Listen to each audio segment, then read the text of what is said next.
ভিতরে ইরশাদ ফরমান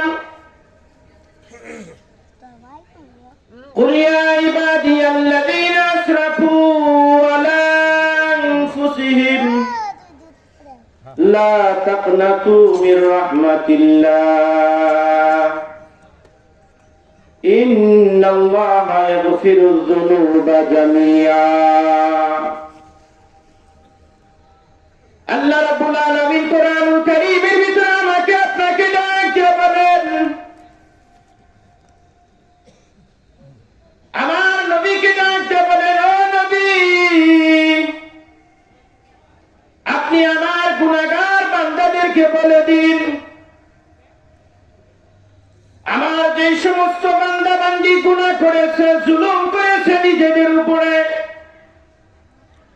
কুল ইয়া ইবাদিয়াল্লাযীনা আসরাফু আলা আনফুসিহিম,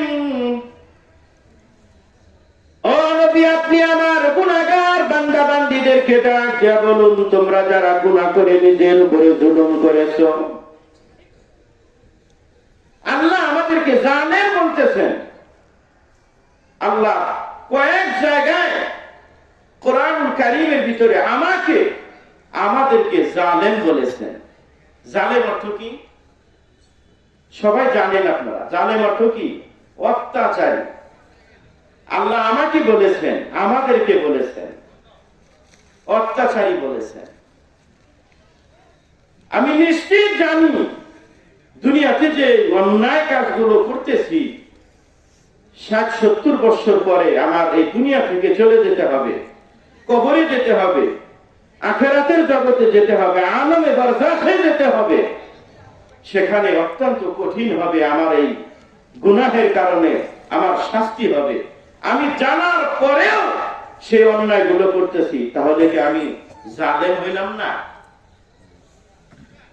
আল্লাহ আর এক জায়গায় আমাদেরকে জালেম বলেছে,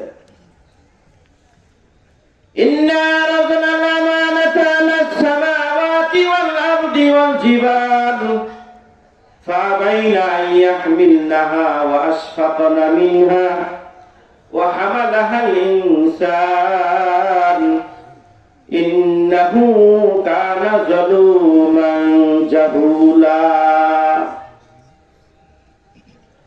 আল্লাহ রাব্বুল আলামিন আমাদেরকে ডাকতে বলেন, মানুষের হেদায়েতের জন্য যে কোরআন আমি নাযিল করেছি, এই কোরআনুল কারীম আমি পাহাড়ের উপরে নাযিল করতে চেয়েছিলাম। পাহাড়ের ওজন সহ্য করতে পারবে না।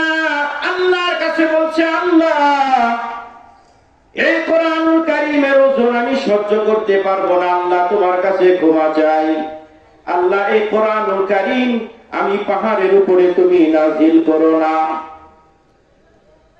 ইন্না আরাদনা আল-আমানাতা আলাস সামাওয়াতি ওয়াল আরদ, আল্লাহ বলেন এই কোরআন আমি আসমানের উপরে নাযিল করতে চেয়েছিলাম। আসমান আমার কাছে দরখাস্ত করছে, আল্লাহ এই কোরআনের ওজন আমি সহ্য করতে পারবো না। আল্লাহ তোমার কাছে ক্ষমা চাই, ক্ষমা চাই। মালিক তুমি আমার উপরে এই কোরআন নাযিল করো না। আলাস সামাওয়াতি ওয়াল আরদি, আল্লাহ বলেন আমি জমিনের উপরে কোরআন নাযিল করতে চেয়েছিলাম। ইন্না আরাদনা আল-আমানাতা আলাস সামাওয়াতি ওয়াল আরদি ওয়াল জিবাল,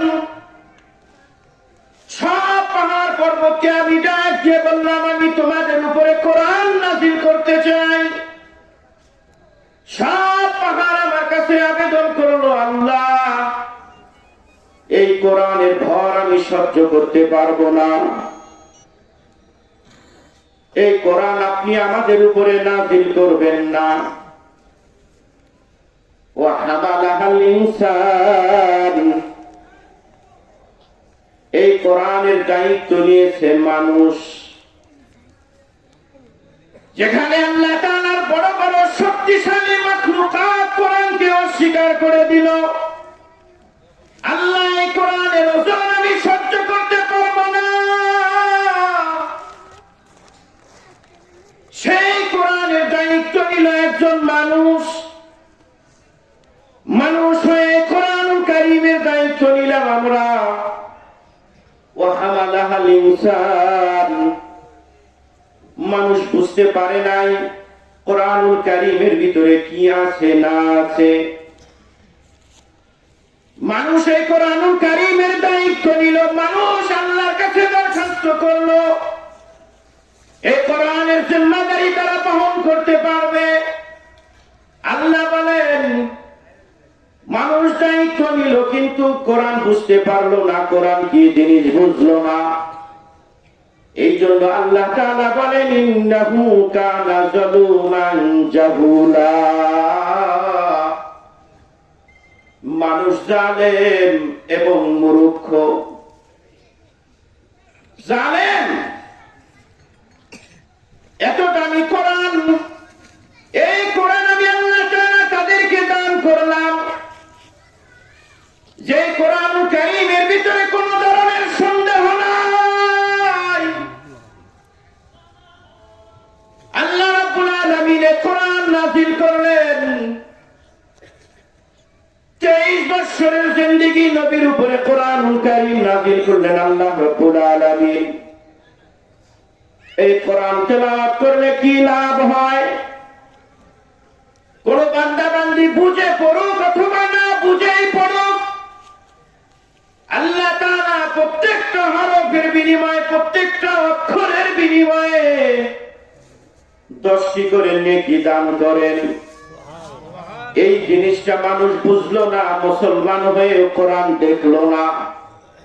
এত দামি জিনিস আমি আল্লাহ তাআলা তাদেরকে দিলাম, এত দামি জিনিস তারা গ্রহণ করলো, আমল করলো না। কোরআনের ভিতরে কি আছে না আছে বুঝলো না। আমল না করার কারণে জালেম, না বোঝার কারণে জাহেল।